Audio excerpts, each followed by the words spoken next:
En ek hoor baie keer ouer generasie wat sê, en dit het al met my gebeur met hierdie spesifieke droom wat ek vir julle vertel.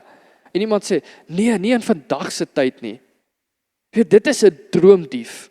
As jy kom en jy sê vir mense, nie in vandag se tyd nie, dan is jy 'n droomdief. Jy is besig om iemand se hoop en se droom te steel. Voordat hy nog begin het, is jy klaar, nee, dit is nie moontlik nie. Jy is 'n droomdief. Ek dink toe, wat die Heilige Gees my sê, van, as iemand kom en vir jou sê, nee, nie in vandag se tyd nie. Miskien het iemand dit al vir jou gesê. Jy het 'n droom gehad, nee, nie in vandag se tyd nie. Nie in vandag se ekonomie nie. Dit kan nie wees nie.